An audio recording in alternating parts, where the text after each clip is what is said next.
Shalom, frères et sœurs dans le Seigneur. Bienvenue dans ce nouveau numéro, 5 minutes pour ta vie. La fois dernière, nous avons parlé de « Apprends-moi à mieux compter mes jours, afin d'impliquer mon cœur dans la sagesse ». Nous avons dit « Et sage, c'est lui qui marche selon la voie de l'Éternel, c'est lui qui marche dans la voie de l'Éternel, c'est lui qui honore le Seigneur. » C'est alors on dit que cet homme-là est sage. Aujourd'hui, nous allons parler de la voie de l'Éternel, ou nous pouvons dire les voies de l'Éternel.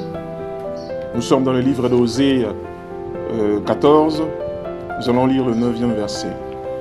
Je vais lire « Que celui qui est sage prenne garde à ces choses, que celui qui est intelligent les comprenne, car les voies de l'Éternel sont droites. Les justes y marcheront, mais les rebelles y tomberont. » Frères et sœurs, les voies de l'Éternel, comme je disais, n'est rien d'autre que la parole de Dieu. Les voies de l'Éternel, c'est marcher selon la volonté, la parole de Dieu. Les voies de l'Éternel, c'est Jésus.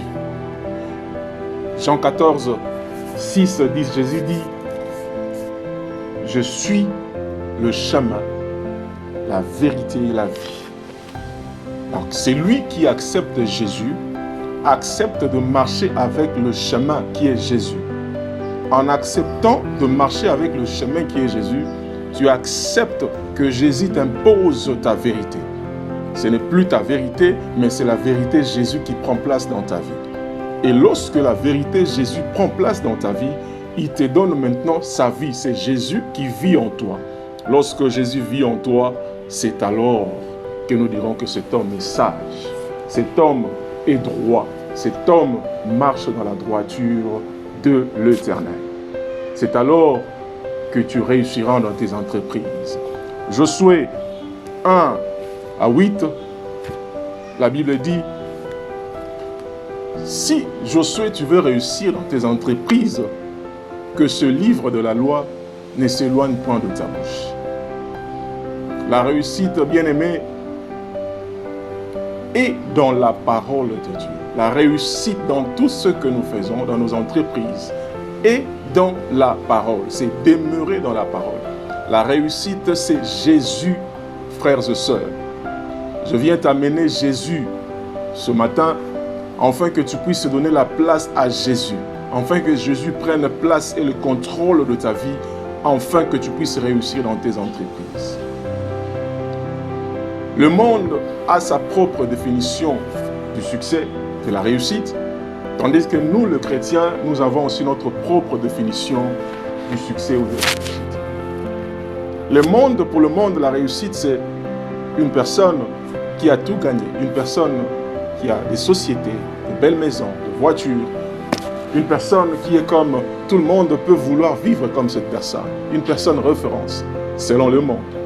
Tandis que pour nous, les chrétiens, la réussite, c'est demeurer dans la parole de Dieu, marcher selon la parole de Dieu. Bien aimé, la réussite pour nous, les enfants de Dieu, peut ne pas seulement être décrit comme le bien matériel. Parce qu'un homme de Dieu peut aussi mourir pauvre. Mais on dira qu'il a réussi. Tu peux mourir sans maison, mais tu as réussi. Tu peux mourir sans tous les biens que le monde peut voir, mais tu as réussi. Jésus est mort sur la croix, mais il a réussi sa mission.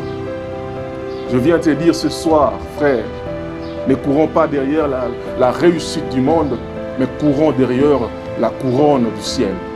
C'est marcher selon la parole de Dieu, que Jésus prenne sa place dans ta vie. C'est alors que tu réussiras dans tes entreprises. Frères et sœurs, que Dieu nous bénisse et que Jésus prenne sa place dans ta vie, afin que tu réussisses dans tes entreprises. À nous revoir prochainement dans notre nouveau numéro. Que Dieu vous bénisse. Shalom.